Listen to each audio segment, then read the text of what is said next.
Secrets by Freya North. Read by Kate Rawson. House sitter wanted. See views. Immediate start. As Tess and Em crept to a corner of the kitchen and crouched down to make themselves as small as possible, Tess chanted the words to herself. It helped block out the banging at the front door. The banging, though, continued, louder, stronger. She put a smile on for Em, and they continued to crouch in silence. House sitter wanted. House-sitting sounded so much better than crouching. Em didn't object. She was used to it, going along with the silence when Tess put her finger to her lips at the sound of banging, appearing not to notice if Tess answered the phone in a cod American accent. House sitter wanted. See views. Immediate start. No more banging. They'd gone, for now. Tess and Em hugged as they always did when the coast was clear. It is only when she's by herself later that evening that Tess lets her pent-up fear creep around her.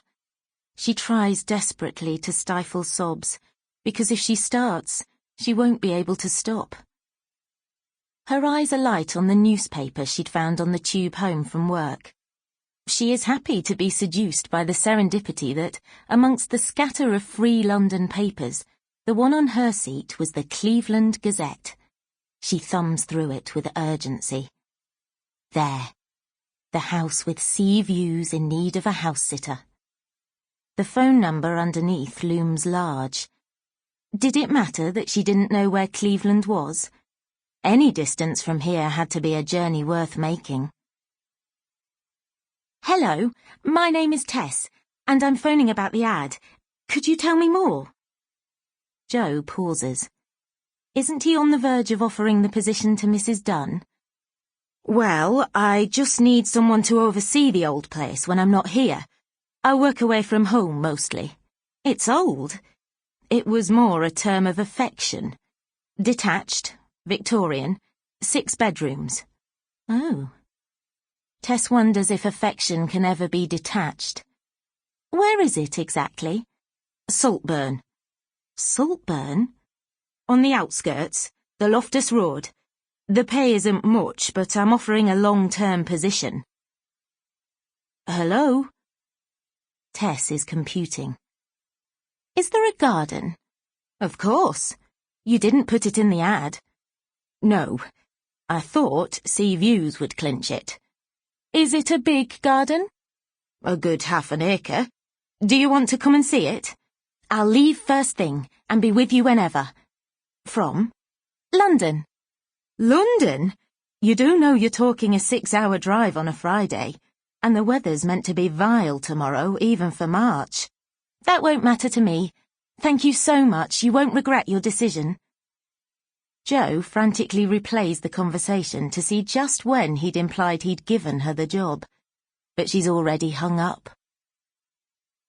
Tessa's grandmother used to say, look before you leap.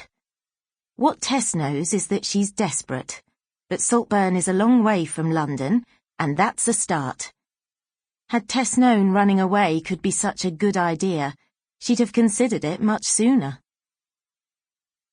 There was something about the way the small red hatchback shuddered to a standstill that reminded Joe of an exhausted packhorse.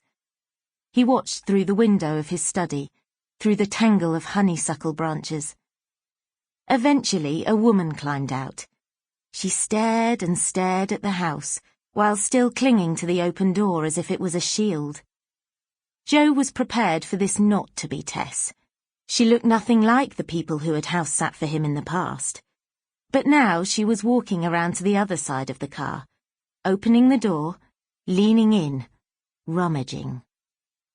And when she reappeared, Joe thought, oh, for fuck's sake. But even from this distance, her look of awe placated him. Suddenly, he wasn't staring at his worst nightmare, but at a scene from Thomas Hardy as she stood timidly on the weathered slab of doorstep, like a peasant girl braving the estate of the squire. Joe hastened to open the door before she rang the bell, Sample complete. Ready to continue?